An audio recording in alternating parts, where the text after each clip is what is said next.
Courage, faith, and integrity are the foundational principles of great leadership. They are each interdependent on each other. If you lack one, then the others will not stand. It takes courage to have faith and integrity to stand by your faith.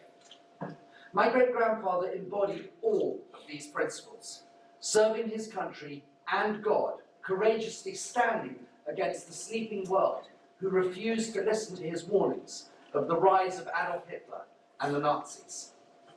He faithfully believed that he had read the signs correctly, and his integrity refused to allow him to back down, even when the heat against him was turned up so dramatically. When Churchill was at school, he was written off as a failure, told he would never achieve anything in his life. I too was told the same thing.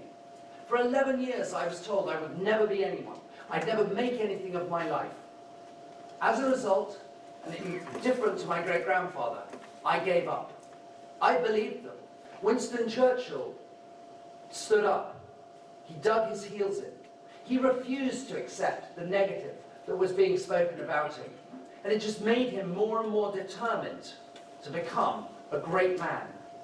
Churchill rejected the rejection of the majority when he stood in the 1930s warning fervently about Adolf Hitler.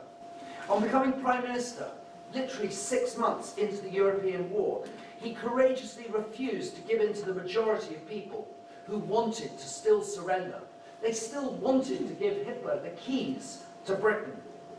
Churchill stood firm, and with courage, he promised the country, "We shall never surrender." Great-grandpapa typified courage when he reputedly said, "You have enemies?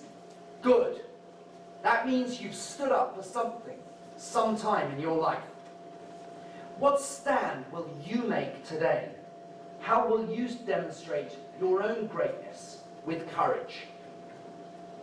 The dominant forces in human history have come from the perception of great truths and the faithful pursuance of great causes. Faith is yet another vital component of great leadership. Without faith in a cause for which you have the courage to stand, you will quickly discover that those you are needing to support you will disappear, just like grains of sand in the wind.